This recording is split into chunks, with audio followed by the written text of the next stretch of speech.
Kalau saya lebih baik menyarankan untuk mencegah. Jadi ketika pada saat penggunaan handphone atau gadget berlebihan itu diatur Ya. penggunaannya. Tentunya juga yang lebih sulit bahkan bukan Gen Z loh Kak.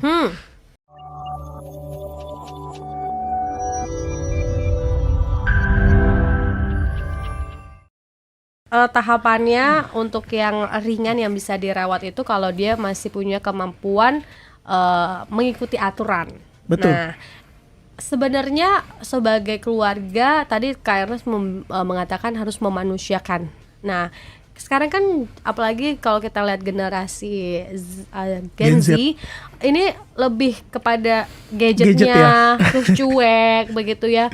Bahkan dibilang generasi ini tuh strawberry gitu, rapuh gitu. Nah ini rentan sekali untuk terkena apa namanya ya, dia bilang depresi, sedih dan sebagainya.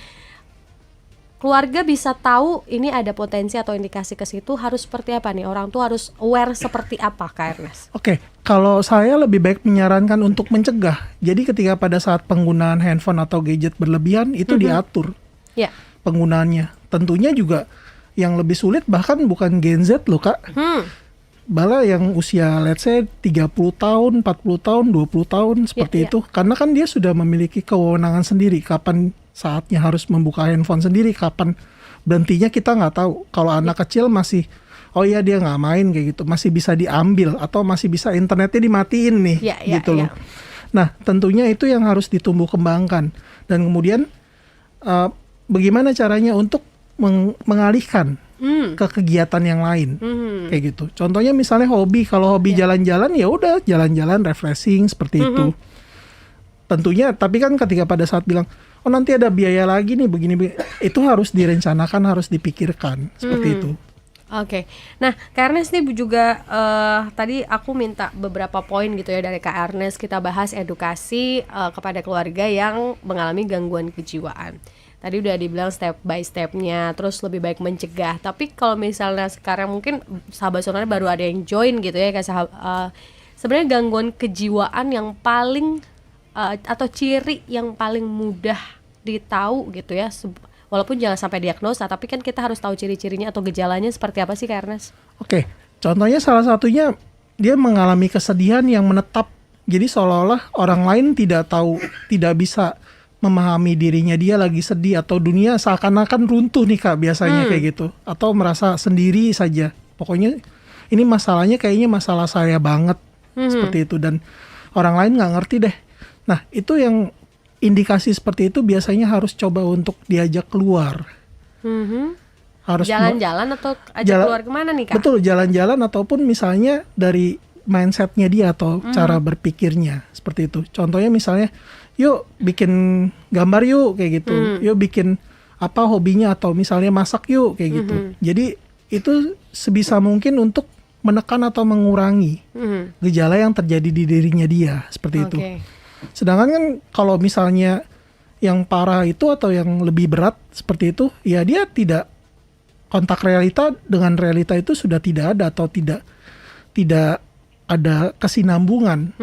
Misalnya contoh, dia merasa dikejar-kejar nih di luar, ditungguin orang kayak gitu. Begitu di cross check nggak ada seperti itu. Itu kan salah satu bentuk keyakinan yang salah kayak gitu.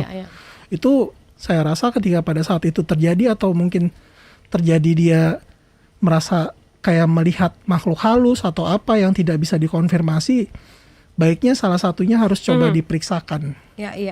Nah habis itu setelah merasa sendiri, apakah ada gejala lain yang mungkin bisa kasat mata gitu ya, wah ini ada indikasi nih gitu, apalagi Kak Ernest? Maksudnya gimana nih?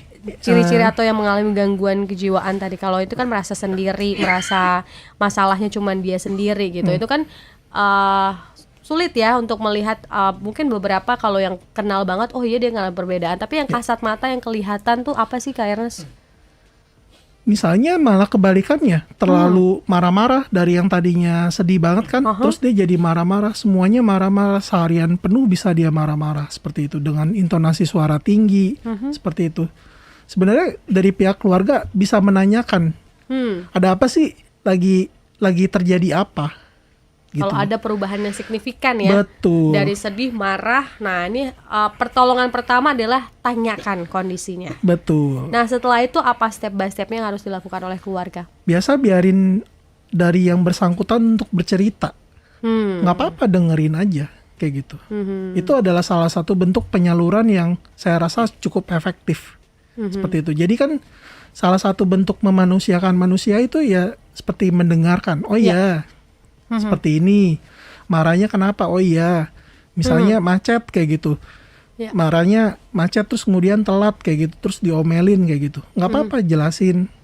Kasih yang bersangkutan kesempatan untuk mengungkapkan perasaannya dia.